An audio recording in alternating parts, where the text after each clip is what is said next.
What I'm hoping this is a realistic picture of organised crime. Now, before I go any further, I'll put this one up. There will be swearing during this presentation, both in the videos and by me, so I'll warn you in advance.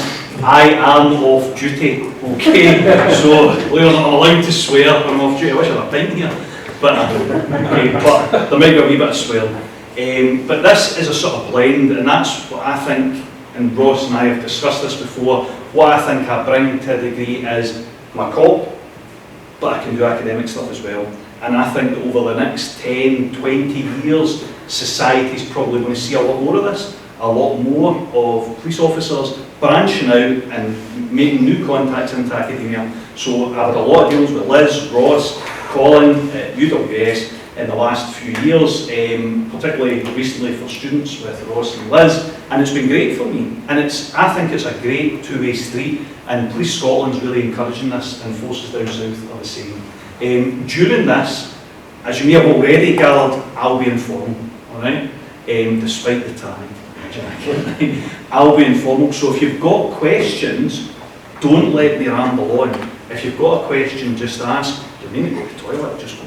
It's not like going to school. Tea, coffee, which is happily provided by UWS, come on and help yourself, you won't put me off. Okay, I've had a lot worse thrown at me, let alone people just coming and getting it at the front. Okay, so there's some videos during this, and the reason I use them, they're fictional videos, and you probably recognise them, is that for me, they bring out really salient points about organised crime that you can't encapsulate in just talking to you. So I use the videos to tie into real life situations that I'm well aware of and people have dealt with. So without further ado, I'll crack on to the meat. So, who here thinks they've got experience with organised crime? The cops can keep their hand down. Who here thinks so?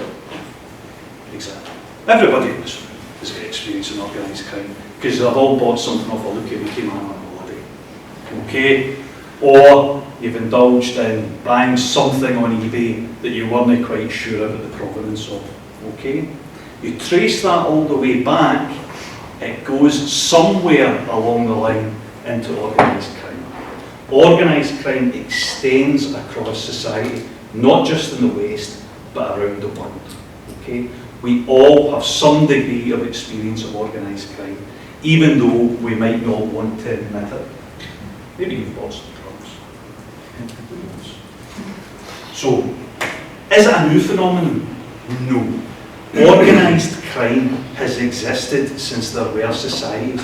You go in and read about ancient Greece or ancient Rome, particularly about ancient Rome, you'd read about gangs who cooperated with governors and such in most Roman cities. So this is not something new. There have always been organised forces out with the law.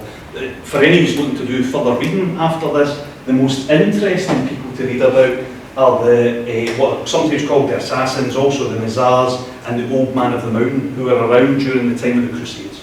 And there's a reference at the end of the presentation, which I think Russell will be circulating, to an excellent book by a guy called Bartlett on these individuals. And they were a very well organised group who basically could infiltrate any Western or Eastern command structure and carry out assassinations for payment.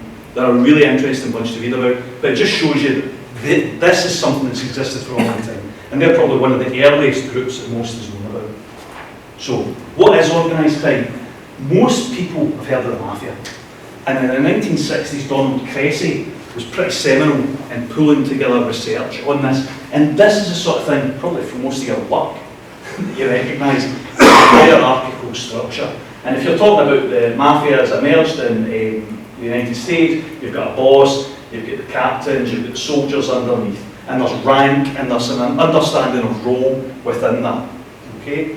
So that was the first conception of organised crime really in academia back in the 60s. And where that came from was Italian immigrants arriving in the United States, and they brought with them small bands of extortionists, referred to as the Black Hand and things like this, and amongst their communities. Now, these were not pervasive. there was you couldn't in any way say that the Italian immigrant community was riddled with organised crime. It wasn't. But what happened was that these groups were not well policed. These immigrant groups were not well policed because the police at that time couldn't penetrate them, didn't really understand. They weren't big into community policing back in the early 1900s in the United States or here, for that matter, and then Prohibition happened. And Prohibition was when these groups exploded. So what you had was you had a commodity with drink that people wanted. They also wanted the associated illegal-ish, as people saw, activities of like gambling and prostitution. Prostitution's been around as long as it's been people. So but what happened was this illegality with booze and the money that could be gained from that saw an exponential rise in these groups, who already existed in these communities and could reach off them. So, Prohibition lasted to 1933, and if you go and have a look at criminology around about that time and people writing then, apparently crime went like that when Prohibition ended, which people never thought would be the case. Why is this happening? Why has crime suddenly disappeared? What's going on? What had actually happened was, rather than people being involved in minor violence and more serious violence amongst organised crime groups had gone under the surface. And they were operating in different commodities, and we'll come on to that later, without the full focus of the law. So just now, we talk about crime being at a 30-year low. I'm on camera here, and this is a dangerous thing for me to say. Recorded crime is currently at a 30-year low. And that's an important distinction to make, and one that a lot of people don't.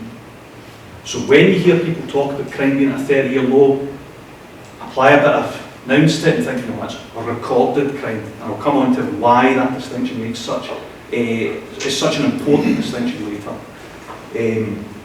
But recorded crime in the 30s, 40s, 50s appeared to be an all-time low.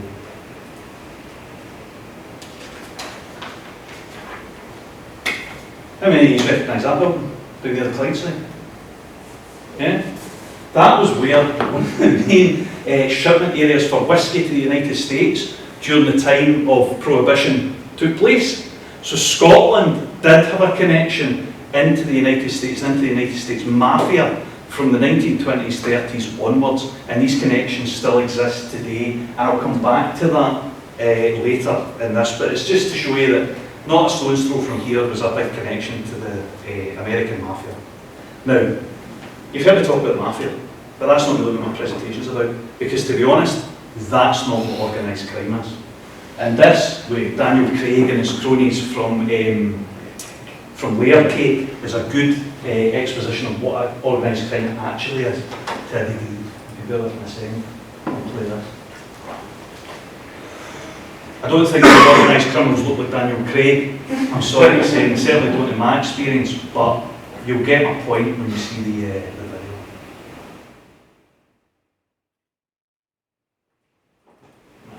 I'll just play it for you.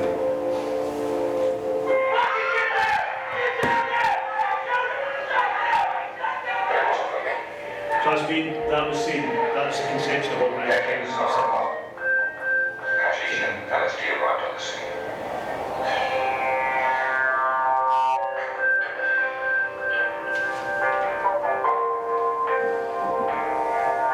Our villains locked away for 12 years for robbing a bank of 10 grand, doing time for drippy hippies, doing 12 months for smuggling 2 million quid's worth of coke. I mean, what damn thing? We're in the wrong fucking game. Drugs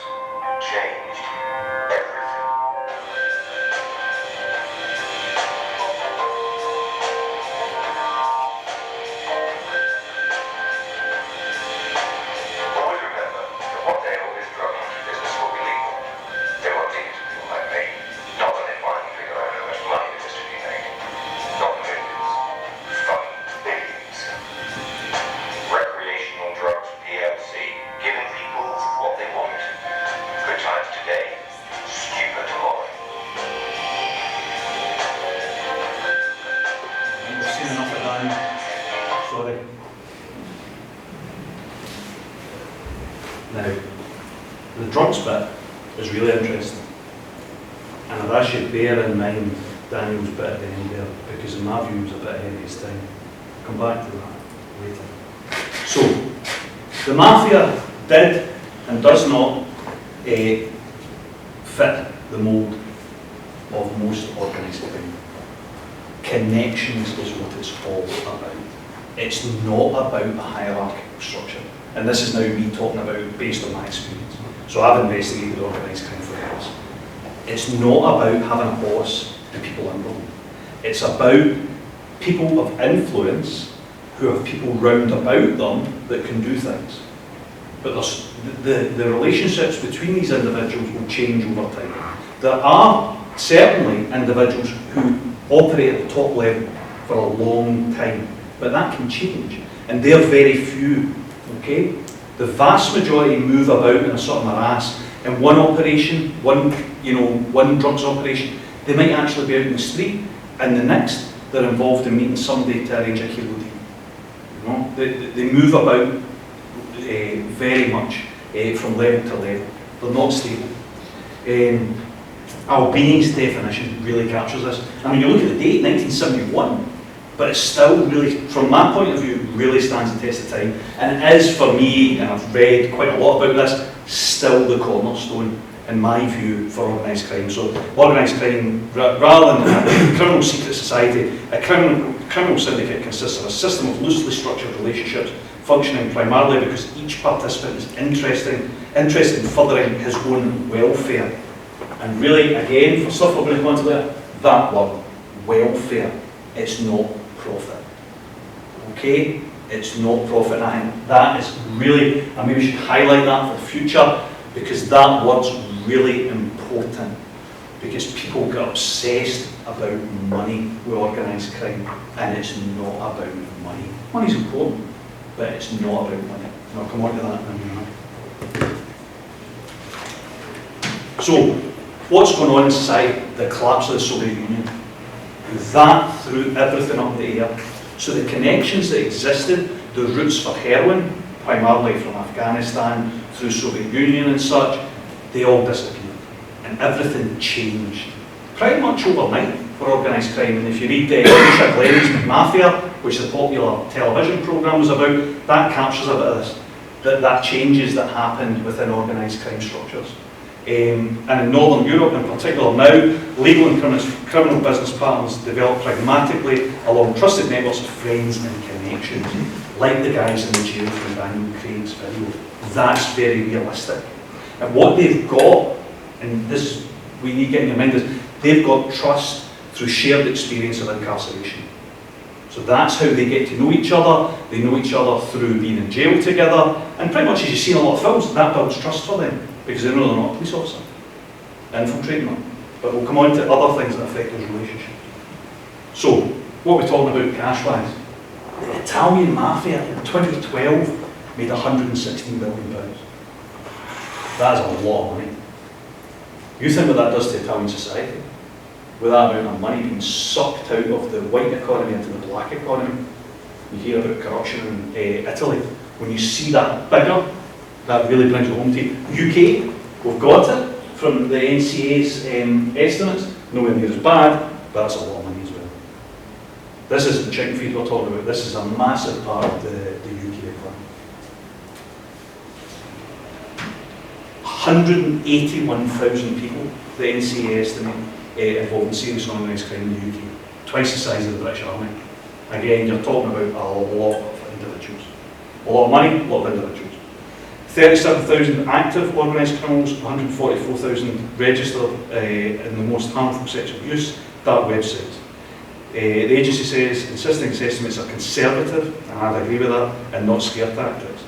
Lynn Owens, head of the NCA, recently said serious organised crime in the UK is chronic and corrosive. Its scale is truly staggering. It kills more people every year than terrorism, war and natural disasters combined.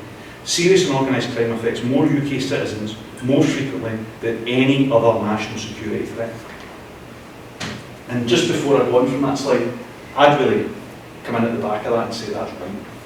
And what irks me to a degree is 25 years ago, which which wasn't yesterday, when I started in the police, this was far more of a focus. Okay? The police policed, and this is where I get myself into trouble for saying things like this, but the police dealt with crime. And the focus of the police at that time was in criminality. So when I started out in the police, I went into the CID very young service. With 2 years service I was running informants, 3 years service I was in plain clothes, 4 years I was a detective. So that's unusual, okay? And I'm blowing one trumpet a bit there, but that's what happened. So I do know my business here. And that was the focus of the police at that time. Now, this is away from organised crime, but over the last 25 years, society has asked the police to focus on other things. The policing of vulnerability, you often see in the press. We can't do everything.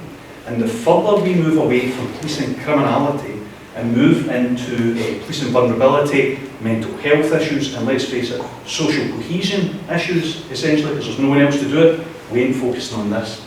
And I really think Lynn Owens is making a really valid point there. And that's something people need to really wake up to a degree, that this is all going on in the background. And I'll keep coming back to the bit about prohibition. Everything was unseen post-prohibition. That crime that was up there went like that. Remember what I talked about earlier? 30-year low with crime. Well, this is going on. How have we got a 30-year low with crime when you've got these figures? So, I'll leave that to your own imagination, alright? That'll be me sacked tomorrow.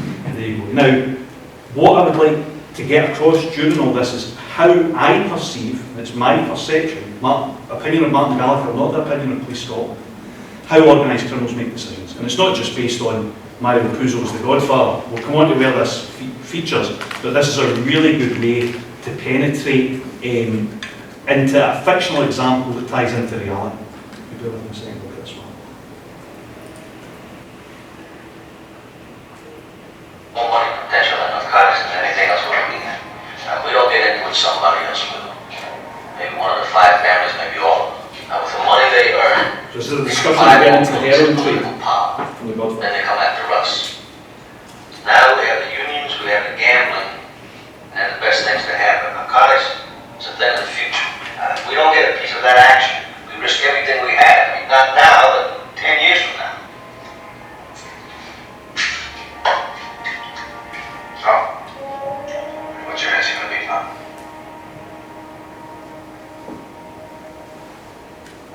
Ben, don't go down. I need a man who has powerful friends. I need $1 million in cash. I need them to be one of those politicians you carry in your pocket, like so many nickels and dimes.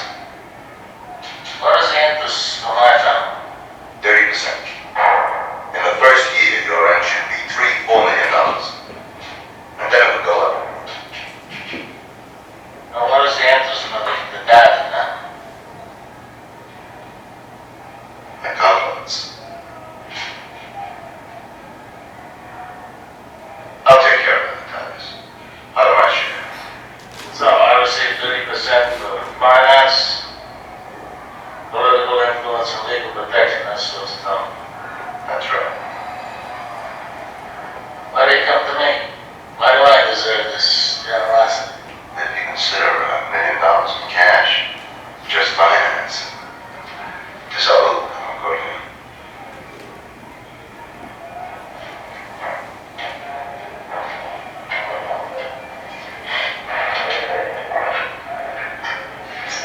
I said that I would see because I heard that you were a serious man. You treated me with respect.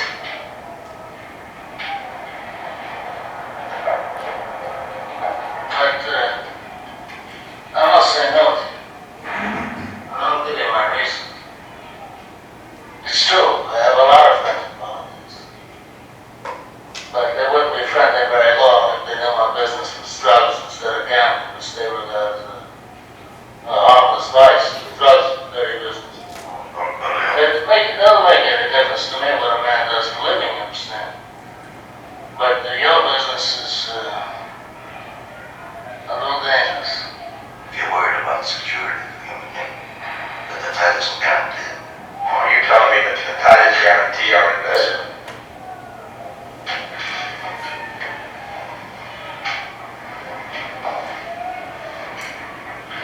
sentimental weakness for my children, and I spoil them, as you can see. They talk when they should listen. Anyway, Senor Salonso, my novel is final, and I wish to congratulate you on your new business, and I know you do very well, and good luck to you. Especially since your interests don't conflict with mine. Thank you.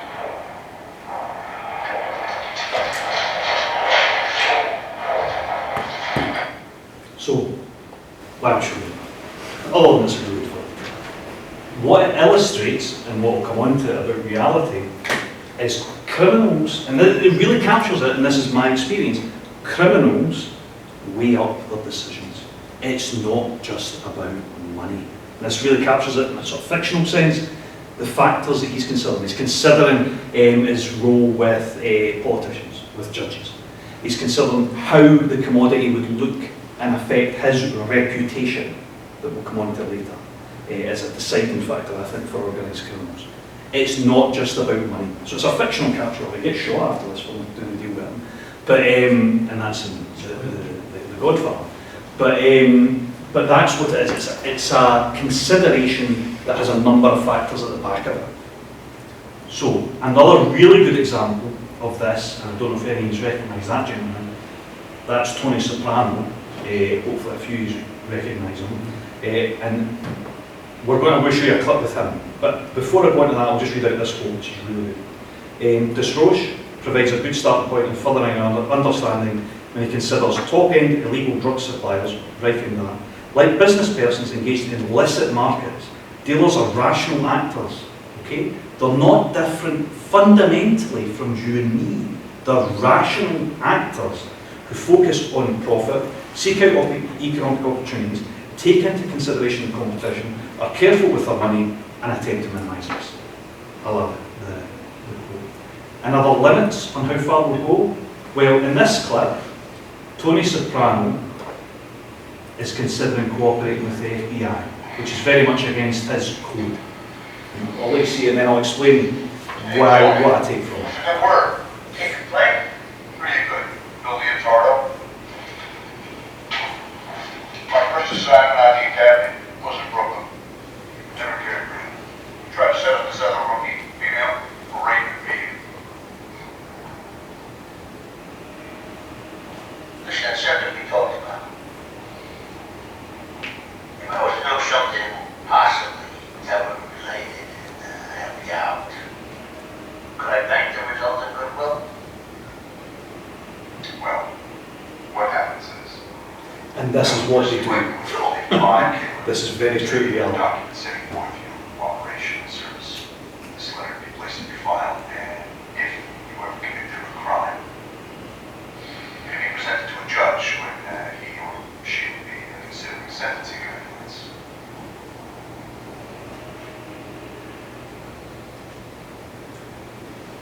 Well, there were a couple of guys, I don't know, average, great, maybe, next time I'm thinking, somebody I know may have did some business with them.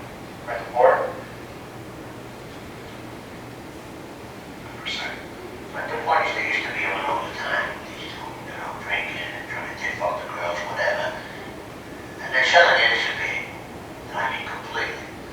And then, we were so long driving, I see him with these other guys, the headgear and the beard and the whole fundamental thing. But there's nothing illegal there, right? What were they doing? Walking. Then they meet up with this other group. I don't know, we seemed, You got a name? what was that, Ahmad or, Jamal? Just stop it there. So essentially, what he's doing, it would appear, is making a deal for his own future benefit. And that's what people would think. He's doing it for his own benefit, getting the case rolling fine. And I've dealt with lots of people doing things like this. But he's not just doing that. And this is a fictional character, but this is getting into reality as well.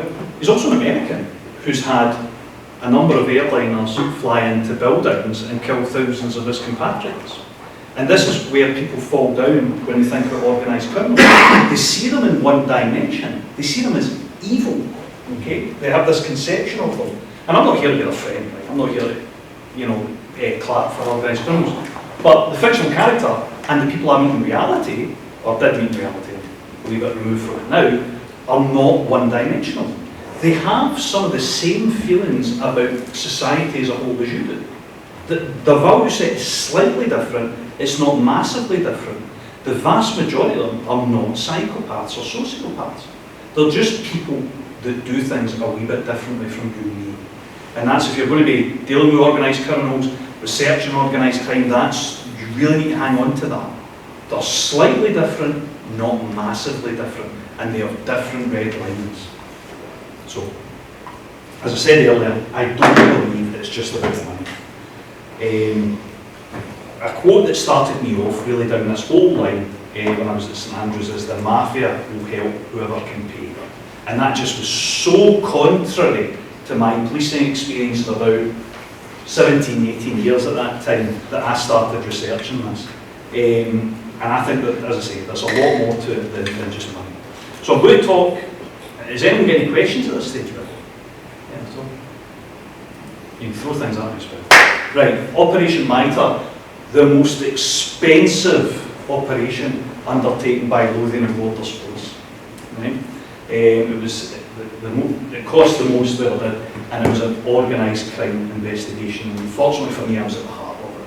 So this is all open source. This is cut and paste from the Edinburgh Evening News. So I'm not telling you anything. I'm not really going to say anything that you couldn't find out. It's not in the public domain.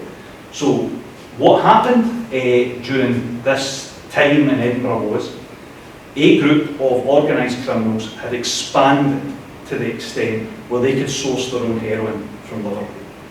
So they were importing up to Edinburgh multi-kilos of heroin. They were going down to Liverpool, buying them, getting them up the road. They developed a network for that. That's what they were doing. They decided there was too much hassle, too much risk, but they wanted one last go at it. So they bombed them. They gave them £250,000 worth of counterfeit currency in payment for a consignment of heroin. Like straight out of something like Guy Ritchie. So they're being phoned as they're coming back up the road, the Edinburgh punters, "Get our fucking drugs back," is what they get told when you're fucking dead. That's essentially what the messages are that are coming across today. And they decide, no, you'll never find us, we're not going to do that. So they head back up to Edinburgh, thinking they've got their heroin, they've not had any outlay, and that's the end of it for them. Now, there are a number of factors at work as to why the Liverpool organised crime group could not let that pass. And it's not just about their money. Okay? It's not. For me, as someone who was immersed in this for bloody years, it's about reputation. If you are going to operate in the environment of selling large quantities of heroin, there is no court of arbitration. You have to have a reputation such that people will not rip you off. Okay? And they had been taken by some Scottish laddies and looked really, really stupid. So, what did they do? They did something a bit stupid, to be honest. They got in touch with organised criminals from Glasgow, including somebody some of you might know, the Gerbil. You remember him? He made his untimely end in the Asda car park. In the north side of Glasgow, him and a bunch of others, and arranged to come up and meet up with them to go and get their money. Okay? So, they came up the road, not really having a good conception of the difference between Glasgow and Edinburgh. They had a really good night out in Glasgow, stayed in a swanky hotel, met some strippers, and they went through the next day in a convoy of vehicles as a kill squad. There was about 20 of them came through to Edinburgh with the intention of killing everyone who'd been involved from Edinburgh in this drug deal, getting their money and getting their heroin. That was their intention. They came through to do that. They arrived in Edinburgh, and then they realised the Glasgow punters are not from the same place. And the only place the Glasgow punters know is the zoo. So they RV at the zoo to try and come up with a plan of where to go, and everything's going a bit awry for them, and they start just grabbing people, trying to ask where such and such areas are. So they drive around various addresses that are connected with the operation, And they eventually arrive at one where someone opens the door. And he's immediately abducted. I think, well, at least we've got one of them. The day's rolling on, we've got one of them, he'll be the key to get the rest of them. They drive him through to Glasgow, and en route they realise they've abducted the wrong person. They've abducted the brother, the 16-year-old square peg brother of one of the people who was involved in the rundown club. So they've now got a 16-year-old laddie, no money, no drugs, and more loss of reputation. Okay, things are not looking good for them. And at this stage, to the Gerbo and the rest of the Glaswegian punters' credit, they went, we've had enough of this. we're bailing. So they've walked away from it at that stage, allegedly. The Liverpool punters have decided they can't cut the losses. They've spent so much money on this operation, they take the boy down to Liverpool and start to make the ransom demands of his father. Okay? Who informs him he's a joiner and he'll have to sell his house to make the payments. They'll need to wait in the conveyance. So as you can imagine, that's not really how these transactions typically work, and that was when I got brought in. By chance, I ended up being the detective sergeant that was in the house with the father getting the ransom demands. And this took over my life for about 2 years. So we got them out of the house, into some protection, and eventually, after about 20 hours, I got to go. The lad was still abducted. I got 2 hours in my bed, was woken up, fast car down to Liverpool, and we thought the laddie, his chances were good. Okay. In the meantime, and this ties into all the stuff I was talking about earlier, the police in Edinburgh really went to town and tried to find out what was going on and how they could get this boy back. And that was where you really saw a red line. And if you read about this in the paper, I think there's names mentioned of individuals and such, but criminals, hardened criminals, were not prepared to see a 16-year-old laddie who had an association with this die rather horribly, as everyone thought was going to happen. So there was cooperation with the police. And that's what I mean about red lines. So evil punter, you think, they're not going to bother. No, they do have lines, and I've seen it in reality. He got released, ultimately. We got him back. And then what happened was the Strathclyde Police and Lothian Borders Police credit a massive operation on the back of this, because it was seen as a way to get in about organised crime. And this is historic now, which is why I feel I can stand to talk about it, and it is old source as well.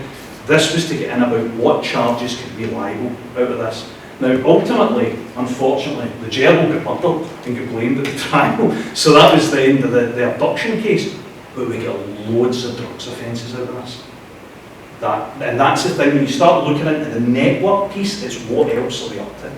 These were bad guys that were involved in this. And it was the right thing to do to get in about the network and dismantle it as much as we could.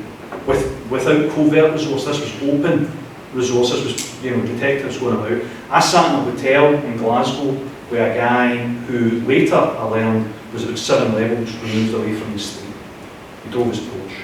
And that was the guy that owned the hotel we'd stayed in the night before. We would never normally front these individuals, but this operation gave us that opportunity to get in and meet these individuals face to face and get across to them how far they had crossed the line as far as we were concerned. And do you know what? They saw it as well. And they do see these things. And they will cooperate with the police to a degree. And that's an important point to come on to later. So that was Operation Mitre, which we didn't get any convictions for abduction, but we did know about the drugs. So what are the factors that are deciding in this? And you'll get this from the presentation if you want it. These are the things that I really think are important. The individual is massively important. Every organised criminal is different, just like everyone in this room. We can't categorise them too much. People get into offender profile and stuff like that, it only goes so far. Okay?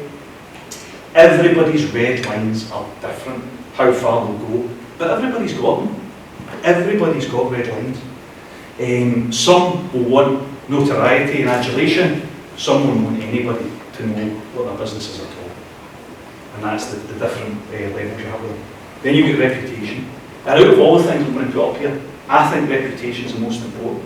Because if you don't have a good reputation, good in inverted commas, you can't operate.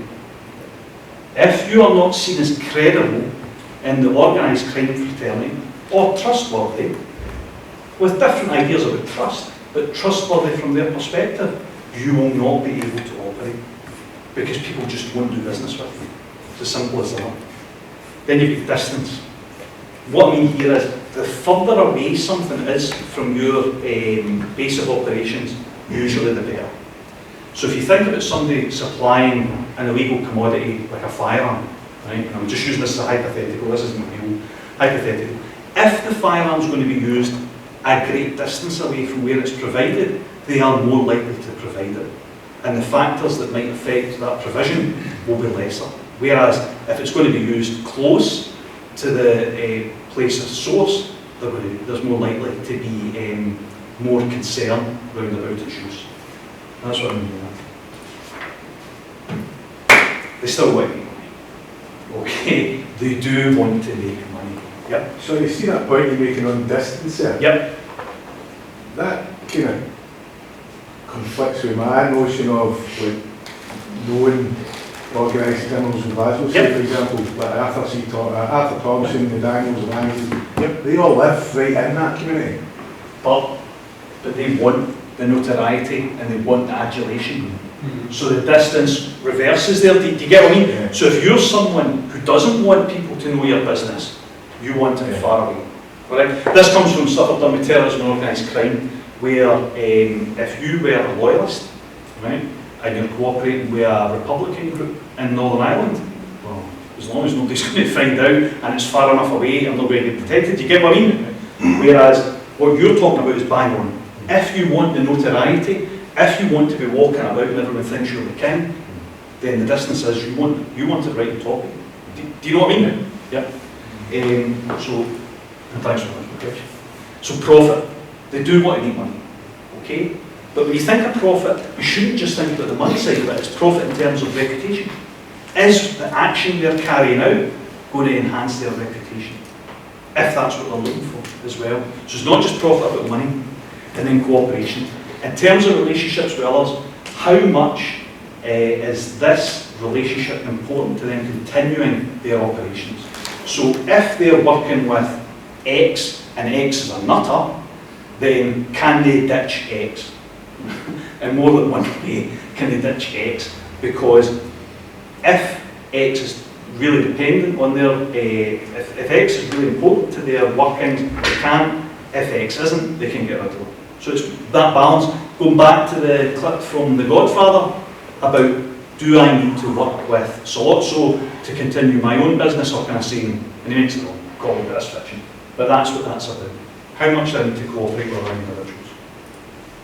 And then we get into some pretty weird fields here, and pretty modern as well, where this comes up. There's an excellent book, Misha Glenny, Dark Market, which is, you can get in 99 pen shops now, I think. But he talks about a guy who's spoken with Jives Lee, and much of his illegal activity was not for profit in terms of money, but it was about his criminal reputation amongst other hackers. You know what I mean? This was, you think about school, when people carry out actions in school, it's not about making money, and that's maybe a way to think about him. It's about how he looks amongst his peers, amongst his peer group. Smith talks about entrepreneurial propensity appearing to provide criminal with an alternative legitimacy, which I'll come on to in a wee minute. And then a drug gang that Grillo's written about, and I think this quote's really good. And this is a society extreme. This is in Mexico, so this isn't like here. But I think there's parallels. The gang becomes like your home, your family. It's where you find friendship, people to talk to. It's where you feel part of something. And I think that there is something you could say about, maybe, I don't know about Glasgow now. I don't know. I don't know if the gang culture is certainly not what it was when I was growing up, by any stretch of the imagination. But you can see where he's coming from there. You feel part of it. So it's not like the mafia where you're getting your finger pricked, and there's the hierarchy there, but there's been part of a cohesive group, a network group. Now, again, going back to the internet, which is really a good way to look at alternative views on legitimacy and on governance. This is quite a big long quote there, but it's criminals who refuse to adhere to the rules of the underworld they talk about. So they have rules about fake credit card numbers and stuff, and what you can use them for and what you can't. They also have rules about paedophiles. So they let, this is in the dark web, people let paedophiles act, but they have rules around about their behaviour. They're not the rules you and I would want, but they do have rules around about how they act. When I did a study into terrorism and organised crime in Scotland, and I was interviewing a lot of detectives, the paedophile thing came up a lot. And that's a really good example to describe red lines. And where I'm coming from is that if you think of any prison riot, who is it that's targeted? It's the sex offenders. And the reason the sex offenders are targeted is because, well, for a number of reasons, people don't like sex offenders. We have to be upfront there. But it enhances the reputation of the other prisoners to be seen to be attacking the sex offenders. So it's a hierarchy of horror, and they're seen at the lower end, and they're seen as a legitimate target. So it's not just the abhorrence of the offence, it's the fact, what does that do for my reputation? And so for most organised criminals, it would be seen as beyond the pale to deal with paedophiles. But in the internet, they do it. So, people who sell drugs typically wouldn't deal with paedophiles, but on the internet they do it. And the reason I think that is because of distance. And coming back to the thing we were talking about, they're so far away that it becomes less of a factor when you're considering whether you're going to do any activity with them or not. Less of a concern. Maybe I'm wrong, but that's certainly what I think. But I think that distinction, that red line round about paedophiles is really interesting. It's one independently people come to all the time in the police when they're trying to talk about how organised criminals differentiate between people who act with and people who won't. So, and you can think of that as use it as a wider context. A perfect example of everything I've talked about is this guy. I don't know how many of you have heard of James Whitey Bulger. There's two films about him, one's fiction, one's not. The Departed, yeah, and Black Sun. Black Sun's the one with Johnny Depp, it's not very good. Departed's better. But I'm not going to show any clips, I'm sorry. He's a really interesting guy. So he is somebody who was an organised criminal for years in the United States and managed to play the FBI off against the local police while enhancing his reputation through his association with the IRA. If you want to read about somebody and really get in about a real example of all the stuff I've talked about, reputation, distance, everything like that, he's the man. He is a perfect example of these factors. He's a really good guy to look at and read about where this work can go. He's a really fascinating individual. He's a horrible individual, but he's fascinating as well for thinking about how organised crime actually works. Because he was very successful at it. So, what happens when organised crime is not checked? This. That's Mexico. Now, Mexico is not responsible for this in a way, because it's a commodity passing through Mexico that causes this, and the commodity's en route to the United States. And that's something that quite often is missed in the reportage round about this. So Mexico, yes, the battleground for this, and look at the figures of homicides. But it's a commodity going to the United States, and I think you probably get them going down the drugs line. Okay, I'm going there. That's where I'm going now. But look at those figures when organised crime gets out of control. So, and this is where I'm looking for a bit of discussion and might get myself in a little more trouble. Controlled drugs are changing. The forms of drug that are available and online availability are changing the market completely from what I started off with. At the same time, there's significant governmental changes underway across the world, and I'm doing work on this just now. A couple of papers published.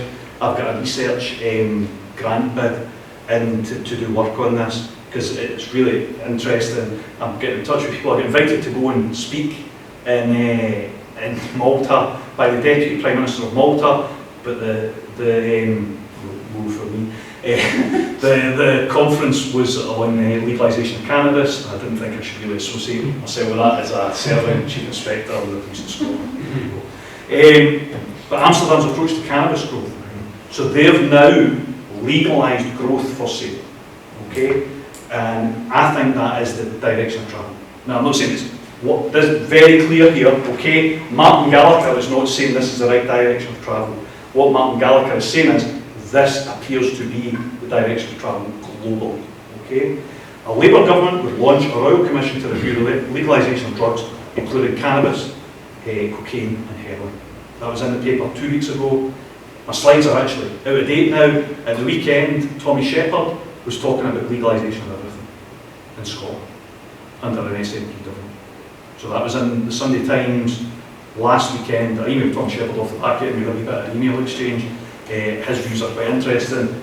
But I think, whatever you think of the SNP, Tom Shepherd, I think that what he's talking about is the way generally the conversation in the wider world is going. Now, my big thing on this, my actual take on it, Martin Gallagher's take is, what are the consequences of this direction of travel for organised crime? Not just in Scotland, not just in Paisley, UK-wide, worldwide, and I think it has massive consequences. And I would ask you to think back right to the first video I showed, with Daniel Craig walking down the aisle, with the drugs on display. I think in the lifetime of all of us in this room, there's a strong possibility we might see them. Yeah. I mean, if we go back 100 years ago, you genuinely could walk into Harrods and buy ounces of cocaine, heroin and cannabis. So it's not really that long ago in historical terms that that was the situation. We created this situation. Britain was the biggest exporter of opium, which is why Liverpool, believe it or not, is still the centre of the heroin trade and a lot of drugs trade for the UK, because we created this. So, and that's, a lot of people want to forget about the history of the British Empire in that regard. But we created Liverpool as a hub, and we're into what, 5th, 6th generation of people who've been involved in drug supply. And that's why there's so many Chinese families that live in Liverpool and Corsica. Well, yeah, we've got a connection to there because of trade with China, but I can't go in and say anything about them connected with drugs. I never said that. No. I'm getting filmed here. Going back to more recently, 12 years ago, 15 years ago, whenever it was, a blanket changed the law on cannabis. So we had it moved up and then moved down and then moved up. Okay. Now, I was around the age at the time doing a lot of work around that cannabis and all that time. And the thing for me, looking back on it, is the government never thought of the implication, but they basically signalled that they weren't interested in dealing with cannabis, almost like legalising it. Yep.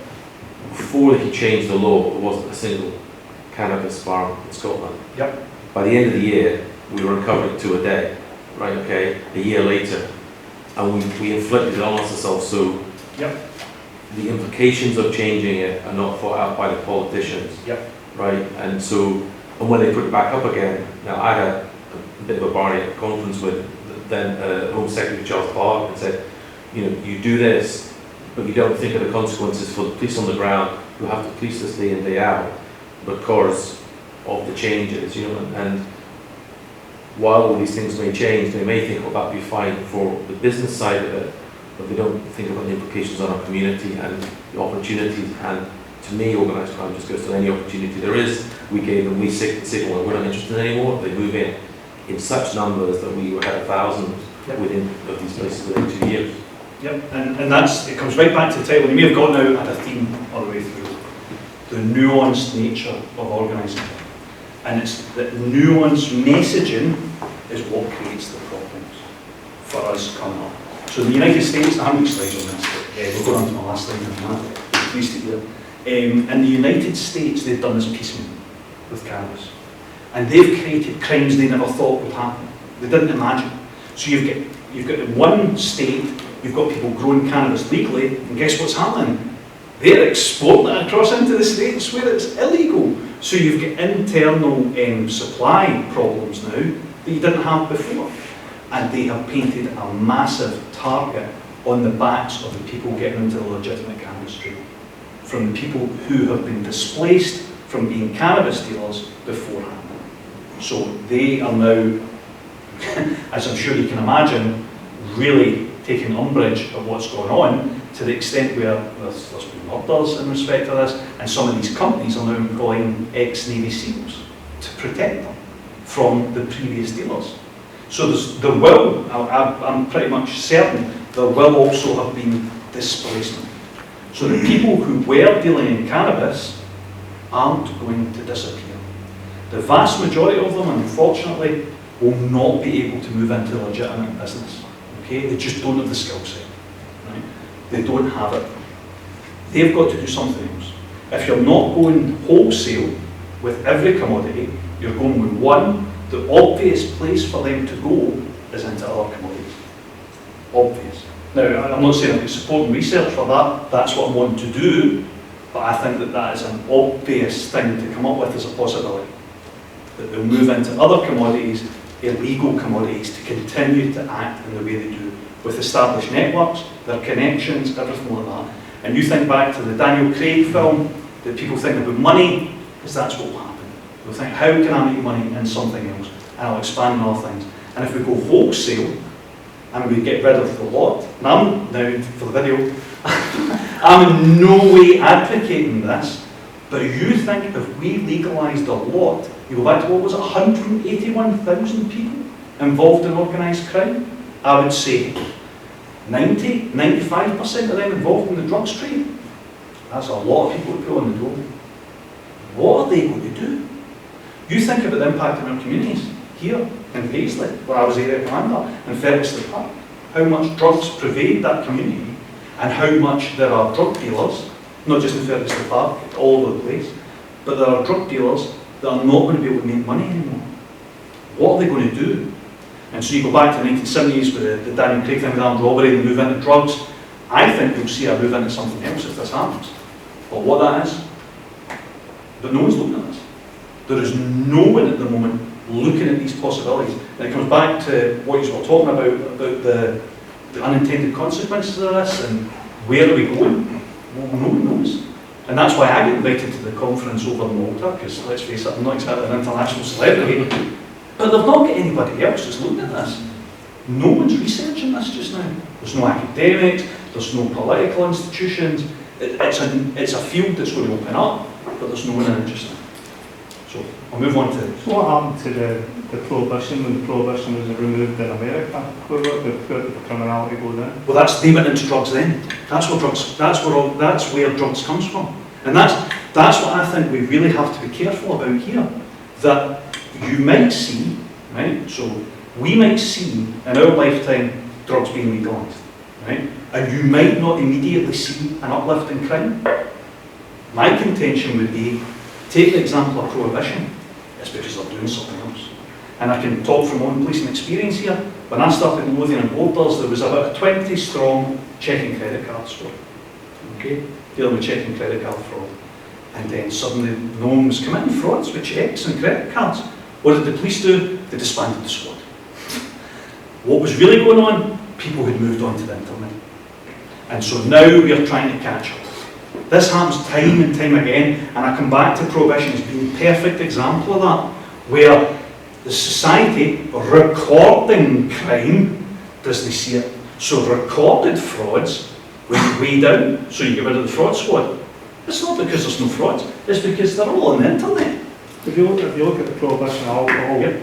where there's control alcohol, quality control alcohol, sales, licenses across the board. Yep. So you might not have total control of it, but you've got a vast degree of control of it. Whereas now you've got, as the chap says there, opium coming from China 100 years ago, Asia, Burma, South America. Yep. So the potential of going to control that, a legitimate business is just that potential. I'm Where not the money saying, goes, how can you legalise the money? yeah. So I'm not saying just now that we control the drugs trade. I don't think that any police officer would stand here and say we have a good grip on drugs trade. But I'll tell you this, in 1997, when I was caught in Lothian Boulders with 3-year service, it had went about 5 or 6 years with no heroin being seized in that city. None. So something has happened between 1997 and the situation we're in now. There's geopolitical stuff factored in here, but what's happened between me starting with the police and now is that we are dealing with massive amount of other things other than crime. So I'm not saying that the police controlled the drugs trade when I was young in the police, but what I'm saying is that there was no heroin seized during that period. I'm also suggesting we're not Yeah. from the society, Yeah, society But, controlling. yeah, so could we say society controls the drugs trade just now? No. It's organised crime that controls the drugs trade. But if you take it out of organised crime's hands, so if you can go into Boots and buy cocaine, right, then you've got the situation where the organised criminals aren't making profit out of it anymore. You've got 181,000, some of them no longer able to make a living. What are they going to do? Now, I'm not standing here saying they're all going to do X, Y, or Z. What I'm saying is somebody should be asking the question, and we should be considering that rather than rushing headlong down the legalisation route. So I'm not making a play for legalisation. I'll just finish this if that's okay. I'm not making a play for legalisation being a good or a bad thing. But what I'm saying is the main focus of organised crime in the UK, and if we go down the route of legalising it, we have to think about the impact on organised crime. No, it's just kind of interesting.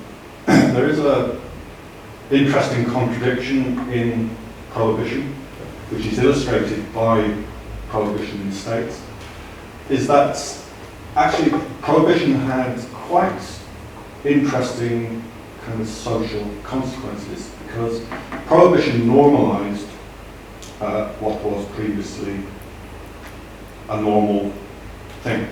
And essentially, if you look at the kind of the rise of female drinkers, it increases substantially during prohibition, because prohibition broke the moral kind of, the kind of idea that women don't drink, women shouldn't be seen in bars, because it kind of normalized and democratized illicit behavior. So everybody is breaking the law. It's changed morality. There's no moral. Yeah. So kind of there is what you begin to see then is that the kind of the social spaces, the public sphere became a much more democratic in inverted sense. So it's kind of just kind of trying to tease that tension out that kind of prohibition has, in many senses, perhaps positive social. I wouldn't stand here and claim prohibition didn't have any. No, I wouldn't say that. All I would say is it had unintended consequences when it was removed. So what happened was you had a period where the illegality piece, so the social bit will make us, the illegality piece grew like cancer, essentially, with the cognizance of society. So the police were involved, politicians were involved, everybody was involved. Everybody was turning a blind eye until it ended. And what you had built up then was a relationship between politicians and the police and everyone else with criminals. And that relationship continued into the drug trade. So that metastasized in society to cause us, and I would go back to the Mexico slide and say, probably wouldn't be popular for saying this, but I would go back to the Mexico slide and see that? Prohibition caused it. Really did. And we really wouldn't be popular for that. But I think you could play that whole bit out over those 50, 60, 70 years and say if you trace it right back, that was one of the deciding factors in causing the situation we've got today. But you're not popular for saying it at all. But I'm not here to. So anyway, if I can get on to this one, John Apter, Chair of the Police Federation, said government cuts to policing of around 19% had helped this in England and Wales, had helped serious and organised crime flourish. This is the reality of years of austerity where we have seen the number of police officers in England and Wales reduced by almost 22,000 as the number of organised criminals has increased. The NCA is therefore right to say considerable investment is needed. The police focus, and I hope I've got this across, the police are not doing a bad job, that's not what I'm standing here saying. The police are doing the job society wants them to do. The police are society, society are the police. Okay, we'll go back to Peel, play about these words a little bit. We've done what we want, essentially. But do you know what? It has consequences. So we ain't been looking at organised crime the same over the last 3 decades. Drugs deaths are at an all-time high. Okay? And how can I stand here and say Crime is at a 30-year low. When that amount of drugs is there, and drugs deaths are all the time. Messaging and everything, right?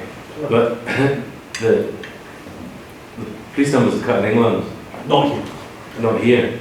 Drug deaths are 3 times as high, 3.5 times as high in Scotland as they are in the rest of the UK. We have essentially the same drug tolls.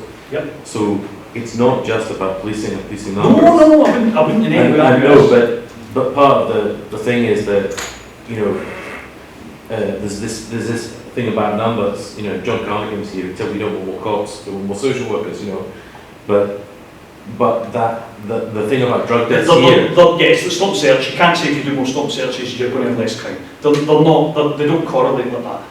Okay, good point. Okay, that's not what I'm trying to argue. No, I'm just saying it's one of the unintended consequences we're talking about. Yeah. But what I would argue is that numbers have gone down, and you've asked us to do lots of things that we didn't do before. And who is standing in front of the public and saying, "Is this what you really want us to do? What do you want?" You know, and we'll get in trouble for that. Can I ask a controversial question, a controversial question? How do you know that crime isn't going up because you have been doing the wrong things? You've just been concentrating on the simplistic catching a criminal in the act rather than actually looking at the structure of crime. Right, Well, I'm very honest with you you here. put something up earlier on there and it was, what was the word the guy used? Welfare? Was that Lithuania? Yep. So welfare, so that's survival, that's the Yes, circumstances yeah. of life. So that goes right across civic society, and that goes right across Glasgow and Scotland and other areas of Scotland. So the issue is, it's all very good to catch somebody in the act. I'd rather what they're doing that in the first place. What are you doing about the structures that Yep. failed the individuals that are then the ones you catch? Because really, you're, how relevant is what you do? Yeah, I Okay, completely agree with you. Completely agree with you. So it's are we tackling the structures that exist? Well, I don't think so. You know, I stood in front of the Inverclyde Scrutiny Committee, and I've written about this, so it's out open source, so I'm not saying anything I haven't said in public. Stood in front of them, and they were really great to me about the fact that our drug supply figures had gone down. And this is where the police need to be more honest. I said, no, that's not good. Because all that happens with drug supply figures is that's who the police catch. So see if all the cops in the room decided, well, no way to go and deal with drugs, well, no way to catch anybody, you'll have no drug supply figures. Your drugs deaths might be in the thousands, but you'll have no drug supply figures. Because drug supply figures in recorded crime are the people the police catch. And that's what I was talking about getting the nuance of the figures. Okay? And I stood there and I think a little bit taken aback, but that's the truth of the matter. And I'm that long in the tooth now that I'm quite happy to stand and speak about these things, because if we don't have people standing up in front of rooms like this, speaking to the public about this honestly, you just don't get the true picture. Okay? And this is going to get worse. Now, if we haven't got truth, the idea about the health approach, which, by the way, there's bits of it I really buy into about the health approach, but if you don't have a truthful picture about the need for enforcement as well, you're going to go down the wrong path. Okay? That's what's going to happen. And if we go down the health approach, organised crime is going to take us to the cleaners. Okay? Now, they're not evil. I never said they were evil. But if we totally focus on the health approach and forget about how conniving, how clever, how good at adapting these individuals are, we'll lose sight of it and we'll end up in the situation in the United States with bigger problems in 30 or 40 years than we've got now, in my humble opinion. And I think it's a fair enough. So I hope that's been worthwhile. We'll get right straight away. So, to come right back to the start, there's nuances to organised crime. Yes. And I hope you would agree with me on that. And I think I'm getting very hot here. I think I'll finish there, if that's okay, if no one's got any more questions. Yes, thank you, Martin.